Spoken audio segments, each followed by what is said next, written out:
¿Qué opinas del libro El origen de la familia, la propiedad privada y el Estado? Ahí hay un fenómeno que siempre me pareció curioso. Si mal no recuerdo es donde, a partir de unos estudios antropológicos, Engels se inventa el comunismo primitivo.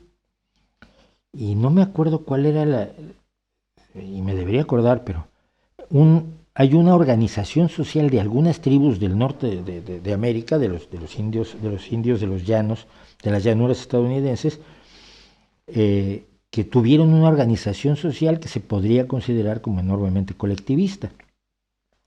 La conclusión a la que llega Engels y Marx con él, pero creo que es fundamentalmente Engels quien se agarra de esto, es la idea de que todas las organizaciones humanas en su origen eran así, comunistas.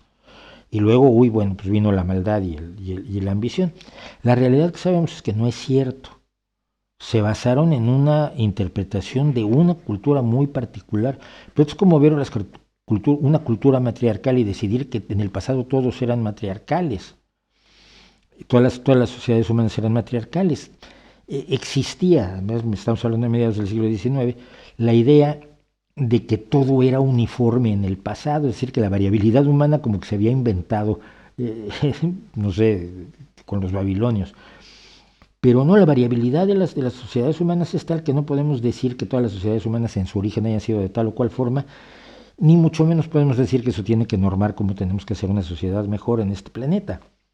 Entonces, en general yo leí unas cantidades verdaderamente irracionales de marxismo y Engels y Lenin menos. Estudié muchísimo, cuando critico es porque lo conozco, y era aterrador.